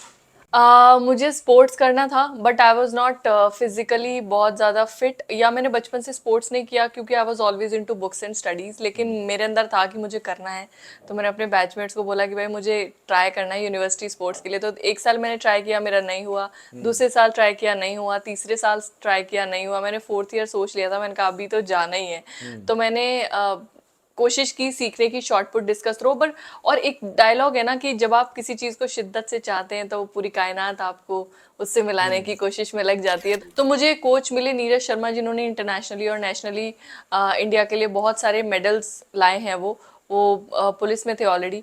उन्होंने देखा कि भाई ये बच्ची सीखना चाहती है, तो उन्होंने मुझे 2.5-3 महीने कोच किया, मैंने सीखा। एंड देन फिर मुझे फाइनली नेशनल्स में परफॉर्म करने का मौका मिला। ऑल्दो मैं वहाँ कोई मेडल नहीं ला पाई बिकॉज वहाँ बहुत तो कमाल नेशनल के। लेवल पे खेले हो? यस, यूनिवर्सिटीज़ में, यूनिवर्सिटी नेशनल्स खेला है मैंने, इंटर यूनिवर्सिटी। उस समय था वेंकटेश्वर यूनिवर्सिटी तिरुपति। तो वो फिर मेरा एक सपना पूरा हो गया कि यार मुझे नेशनल्स खेलना था। सो आपका विजन क्या है आगे जाके? आपको अगर मैं पूछूं 5 साल में क्या अचीव करना है? अगर मैं विजन की बात करूं तो अगले 5 साल में हमारा विजन है कि हम लगभग 10,000 ऐसी किताबें छापें जिनमें हम इंडियन स्टोरीज को, इंडियन लोगों की कहानियों को एम्पावर करें, उनको किताब के फॉर्मेट में क्रिएट करें और उन्हें नेशनली इंटरनेशनली लोगों तक पहुंचाएं। हमारे ब्रांड का नाम है, हमारे जो फर्म है पब्लिशिंग हाउसेस का नाम है TS पब्लिकेशन। इसका फुल फॉर्म है ट्रूथ एंड सोशल। इसके पीछे आइडिया ये था कि लोग जनरली ये कहते हैं कि जो सच होता है वो बहुत सामाजिक नहीं होता, लोग उसे एक्सेप्ट नहीं करते, लेकिन हम इस मिथ को ब्रेक करना चाहते हैं। हम सच भी बोलेंगे और डंके की चोट पर बोलेंगे, इस तरह बोलेंगे कि समाज उसे दिल खोलकर, बाहें खोलकर न सिर्फ एक्सेप्ट करेगा मगर पसंद भी करेगा। हम ये जो मिथ है झूठ बोलना चाहिए या सच छुपाना चाहिए, इसे ब्रेक करेंगे। हम अपनी किताबों में सच्ची कहानियां लेकर आ रहे हैं और हमारे साथ इतने कमाल के लोग जुड़ रहे हैं कि अगले 1 साल 2 साल में मुझे लगता है कि आपको कुछ ऐसी बेहतरीन बुक्स पढ़ने के लिए मिलेंगी कि पढ़कर खुद आप और हम इंस्पायर होंगे। Got it. सो अगर किसी को बुक लिखना है स्टार्टिंग से, उसको हेल्प चाहिए या फिर वो चाहता है कि मेरे साथ आप मीटिंग कर लो एंड देन आप लिखो उसका स्टोरी पूरा, so how they can reach out to you? मैं आपको अपना ईमेल और अपना सोशल मीडिया अकाउंट का डिटेल्स भेज देती हूँ। आप वो लिंक यहाँ पर डाल दीजिए डिस्क्रिप्शन में। They can reach out to me on Instagram and they can send an email, तो हमारी टीम उन्हें वापस कांटेक्ट कर लेगी। अगर किसी के पास कोई आइडिया है और उन्हें लगता है कि वो किताब नहीं लिख पा रहे हैं तो हमारी टीम उन्हें सपोर्ट करेगी लिखने में भी। और अगर आपके पास लिखी हुई कोई किताब है तो उसे प्रूफ रीड करके एक बुकलेट में या बुक में तैयार करके उसे प्रिंट करने का भी हम काम कर सकते so you provide end to end book writing services? हैं। Yes, absolutely. मतलब from writing to publishing to the end, yes, and to marketing also. Marketing. Yes, if you want कि हम आपकी बुक को मार्केट करने में हेल्प करें तो हम वो भी कर सकते हैं। अरे वाह, परफेक्ट। बहुत सारे लोग जो बुक लिखना चाहते हैं बट एक्चुअली सबसे बड़ा ये होता है कि यार पूरा आइडिया उनके पास सब कुछ है, वो पूरा ना लिख नहीं पाते क्योंकि they are not writers. They are like they have stories, they know so many things but they are not writers and they don't know how to tell the story. So उसमें आप मदद करोगे ना? यस, TS पब्लिकेशन का मोटो ही ये है कि आपके पास किस्सा है, कहानी है, कुछ बात है जो आप कहना चाहते हैं, कोई लाइफ का एक्सपीरियंस है जो आप लोगों के साथ शेयर करना चाहते हैं, तो हम आपके साथ हैं। कोई आपकी किताब नहीं भी छापेगा तो हम आपको लिखने में भी मदद करेंगे, आपकी किताब छापने में भी मदद करेंगे, क्योंकि मैं विश्वास इस चीज़ में रखती हूँ कि हर इंसान के पास कहानी है, हर इंसान के पास एक्सपीरियंस है और हर इंसान एक किताब लिख सकता है और लिखनी चाहिए। इंटरनेशनली आप देखें मैक्सिमम लोग बुक राइटिंग में इन्वेस्ट करते हैं। अथॉरिटी बिल्ड हो जाती है ना, तो yes, why not? We Indians should write, should come forward और इंटरनेशनली हमारी किताबें भी बेस्ट सेलर होनी चाहिए। It is like much better than giving a business card. Book दे दो आप एक। एब्सोल्युटली, मैं हमेशा बोलती हूँ आप किसी को कार्ड दीजिएगा वो कार्ड जनरली डस्टबिन में जाएगा, बिल्कुल। लेकिन अगर आप किसी को एक किताब देते हैं तो वो किताब हमेशा उसके ड्राइंग रूम में रखी रहेगी और पॉसिबिलिटीज बढ़ जाएंगी कि वो कभी ना कभी उस पर नजर जाए, उसकी वो उस कहानी को पढ़े, और अगर नहीं भी पढ़ता तो कम से कम आपको कॉल तो जरूर करेगा। क्लाइंट्स भी बहुत ज़्यादा मिलते हैं जो पढ़ते हैं। रॉबिन शर्मा करके एक ऑथर है बहुत अच्छे, उनकी बुक है बहुत सारी, everyday hero manifesto, the monk who sold his Ferrari, ऐसी बहुत सारी बुक्स लिखते हो एंड द मैक्सिमम टाइम वो फोकस करते हैं बुक लिखने पे ही। एंड जो उनके क्लाइंट्स हैं ना, क्योंकि बुक कौन पढ़ता है? जो वही पढ़ता है जिसके पास विजन है, जिसके Yes. पास कुछ करना है लाइफ में। वो कोई भी वो यूट्यूब खोल सकता है बट बुक तो बहुत कम लोग खोलते हैं। तो उनके जो क्लाइंट्स हैं ना, वो बहुत बड़े बड़े एथलीट हैं, बहुत बड़े बड़े मीडिया सुपरस्टार है। सो वो भी फ़ायदा होता है बुक से ना, अथॉरिटी बिल्ड हो जाती है। दे कैन कॉन्टैक्ट यू कि भाई आपने इस पे टॉपिक ले, फॉर एग्जांपल किसी ने लिख दिया कि प्रोडक्टिविटी कैसे बढ़ाए। नाउ अगर बहुत सारे लोग बुक पढ़ रहे हैं, कोई ना कोई आपको कॉन्टैक्ट करेगा कि हाँ हमारी टीम को एक सेशन दे दो प्रोडक्टिविटी का आगे, so you can get paid also, right? Absolutely. इसके अलावा आपकी मार्केट में क्रेडिबिलिटी, अथॉरिटी क्रिएट होती है। अगर आप कहीं जॉब करते हो, मैं एक बहुत बड़ी कंपनी में मैनेजमेंट में एक अच्छी पोस्ट पे हैं, उनकी मैंने किताब लिखी। उन्होंने लगभग अपने 1,000 कस्टमर्स को, कस्टमर नहीं कह सकते, 1,000 जो भी उनके कलीग्स हैं या उनके जो कमर्शियल रिलेशंस हैं, उन सबको वो बड़े अच्छे से पैक करके उन्होंने गिफ्ट किया। एंड मैंने उनसे जब रिव्यू लिया कि सर इससे क्या बेनिफिट हुआ, तो उन्होंने कहा हाँ डेफिनेटली रिलेशन बिल्डिंग में हेल्प होती है। जब आप किसी से मिलने जा रहे हो, आप उसको बुक दे रहे हो, उसको स्पेशल फील हो रहा है कि भाई ये बंदा मेरे को यहाँ तक बुक देने आया, तो उनको उनकी कंपनी में, उनकी इंडस्ट्री में बड़ा रिकॉग्निशन मिला। इसके अलावा हम बहुत सारे एंटरप्रेन्योर्स के लिए लिखते हैं बुक, हम बहुत सारे कोचेस के लिए लिखते हैं किताबें, हम बहुत सारे इन्फ्लुएंसर्स के लिए, जो बहुत सारे एक्टर्स हैं उनके लिए कहानी उनकी होती है, मगर हम उन्हें हेल्प करते हैं कि आप कैसे इस किताब को स्ट्रक्चर कर सकते हैं, कैसे इस किताब को लिख सकते हैं, क्योंकि उनके पास स्टोरी है बट उन्हें स्ट्रक्चर नहीं पता है, तो वो मदद हम उनकी कर सकते हैं। तो डेफिनेटली बुक बहुत ज़्यादा हेल्प करती है क्रेडिबिलिटी क्रिएट करने में, आपके ऊपर लोगों का फेथ बनता है, आप एक ऑथर बन जाते हो सर, इससे बड़ा क्या चाहिए आपको। बहुत ही बढ़िया। आप एक ब्रांड बन जाते हो, आपकी ब्रांडिंग में बहुत हेल्प होती है। सही बात है, बुक से ब्रांडिंग भी बहुत ज़्यादा इंप्रूव हो जाती है। एंड दे आर लाइक कि अच्छा इस बंदे का बुक है। एंड मैं जानता हूँ कि कोई भी आपका ना पहले कोई कोर्स है, कुछ भी 1 लाख का प्रोडक्ट है, वो नहीं खरीदेगा, पहले आपकी बुक पढ़ेगा। वो 200-300 रुपये की, 400 रुपये की बुक पढ़ेगा, उसके लिए आसान है वो खरीदना, एंड पढ़ेगा, and then he can become your big customer, right. Absolutely. So book में तो बहुत पावर है ना। आपने बुक का टारगेट बता दिया कि मेरे को 10,000 बुक पब्लिश करवानी है। सोशल वर्क का क्या टारगेट है? सोशल वर्क का टारगेट है, मैं सोचती हूँ कि जितना ईश्वर जिस लायक करे उस हिसाब से मैं अपनी जिम्मेदारियां निभाऊं। मैं एजुकेशन में करना चाहती हूँ, मैं अभी 2-3-4 बच्चों को उनकी एजुकेशन में सपोर्ट कर रही हूँ। Oh, wow. मैं चाहती हूँ कि मैं अगले 5 साल में इस नंबर को 500 तक ले जाऊं, और ईश्वर ने चाहा तो हम इसे 5,000 10,000 तक भी ले जाना चाहेंगे, जैसी भी प्रभु की इच्छा होगी। अमेजिंग। सो अगर मैं आपको एक लास्ट मैसेज ऑडियंस को देने को बोलूँ, हमारे ऑडियंस जो है वो फ्रीलांसर्स हैं, एजेंसी ओनर्स हैं, एंटरप्रेन्योर्स हैं, मोस्टली फ्रॉम एज 20 to 30-35। जी, सो आप क्या मैसेज देना चाहोगे उनको? एक लास्ट मैसेज, कोई भी, कुछ भी लास्ट मैसेज। मैं सिर्फ यही कहना चाहूँगी कि दिल से जो काम करने की आवाज़ निकले वो काम कीजिए, और इतनी शिद्दत से कीजिए कि आपके जैसा आपकी इंडस्ट्री में कोई काम ना कर सके। एक किस्सा छोटा सा मैं सुनाना चाहूँगी। मैंने कहीं पढ़ा था कि एक मोची जो चप्पल बनाता था, उसने अपने बेटे को इस काम में लगाया, तो उसका बेटा बोला कि मैं रोज़ दुकान पे जाता हूँ और कोई चप्पल बिकती नहीं है, तुम्हारा काम खराब है, मैं नौकरी करने जाऊँगा बाहर शहर पे।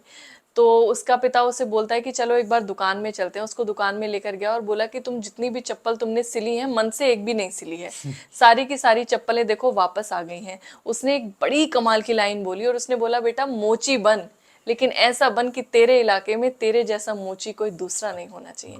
यानी इतनी शिद्दत से इतना बेहतरीन काम कीजिए कि आपके काम जैसा काम कोई आपकी फील्ड इंडस्ट्री में कर ही ना पाए। फिर देखिए, हो ही नहीं सकता कि आपको सक्सेस ना मिले।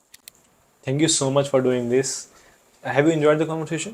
Absolutely, I loved it. It was a very wonderful experience, और आपके साथ बैठना, रूबरू होना, मुझे भी बहुत कुछ सीखने के लिए मिला। मैंने बहुत कुछ सीखा, मेरे लिए भी बहुत लर्निंग हुई, जैसे कि स्क्रिप्टिंग कैसे करते हैं, है ना, बुक्स कैसे पब्लिश करवा सकते हैं अपनी, बिकॉज ना आइडिया नहीं होता, हमें लगता है कि बुक्स पता नहीं क्या ही करना पड़ेगा बुक्स पब्लिश कराने के लिए, but it is not very hard. Thank you so much for doing this. Thank you so much. God bless you.